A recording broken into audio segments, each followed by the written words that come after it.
Hi, everybody. Today we're going to be talking about free body diagrams and how we use them in physics to analyze specific problems. Usually we're going to use them to find the acceleration or the net force or like a leftover force on each object itself. This is from Unit 2, Activity 1 on free body diagrams. So what is a free body diagram? A free body diagram, basically it's a picture that we can use to analyze specific these problems. And we're going to use all of the forces on that object, and we're going to illustrate it with a vector. And those vectors are just a line, and the bigger the line, the bigger the force. We kind of draw them to scale. Then we add those vectors together to determine the net force. Right? And so we're going to use it to help build the equations that solve for unknown. And that equation, basically we use it for every single situation, is the F net equation. And the F net equation gives us all of the forces together on an object. And so we call that our net force.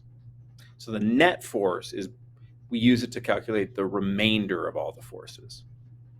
So let's first take a look at question 1 in this activity. So in this question, there's a car that's stuck in the mud. It's being pulled out by a tow truck, and the driver, I'm assuming, is trying to push it out of the mud at the same time. There's a frictional force going the other way that is pushing it against, well, basically it's stuck, right? So in order to get your car out of the mud, the sum of the person pushing it and the tow truck itself is going to need to be greater than the frictional force of it stuck in the mud. And so what we're trying to find out here is basically, what is there going to be a leftover force? Is it going to have enough to get it out of the mud? Or if there's not enough force to overcome this, the frictional force in the mud, we have it here as 259 newtons. That's the tow truck. But the frictional force in the mud is, wait for it to catch up here, frictional force in the mud is 281 newtons backwards. So we can see that this 259 and the 281 isn't enough, right? Because that frictional force is way greater than the tow truck force. So the driver, although he only contributes 27 newtons of force, that 27 newtons of force makes a difference in getting that car unstuck. So I'm just going to draw a quick picture here.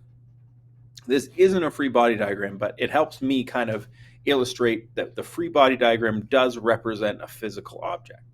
So here's the force of that pulling force from the tow truck.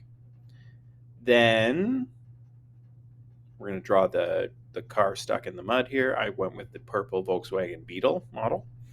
And so this car is stuck in the mud, and there is a 281 Newton frictional force keeping it stuck in the mud. So right now, as the situation is, we're not going to have enough force to push that out. So we need to draw our little driver here that's going to push that out and provide that 27 newtons of force to go through.